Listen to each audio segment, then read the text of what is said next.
So fellas, at Find Your Feet, we're all about, giving blokes the tools and skills to be able to have that conversation, that matters.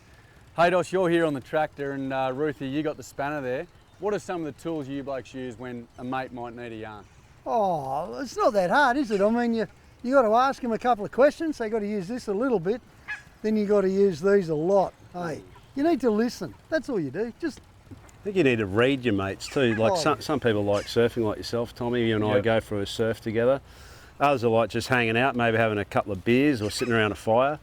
But it's through doing something, and I think blokes feel most comfortable. Yes. That way, then you give yourself an opportunity to not only have fun doing something outside, but gradually the conversation will start to expand.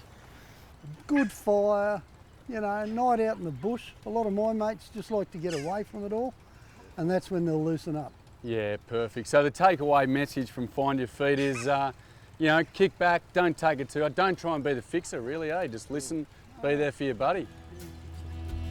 Make sure you keep an eye on our socials on when we're coming to your part of Australia for the Find Your Feet workshop. And we'll see you there.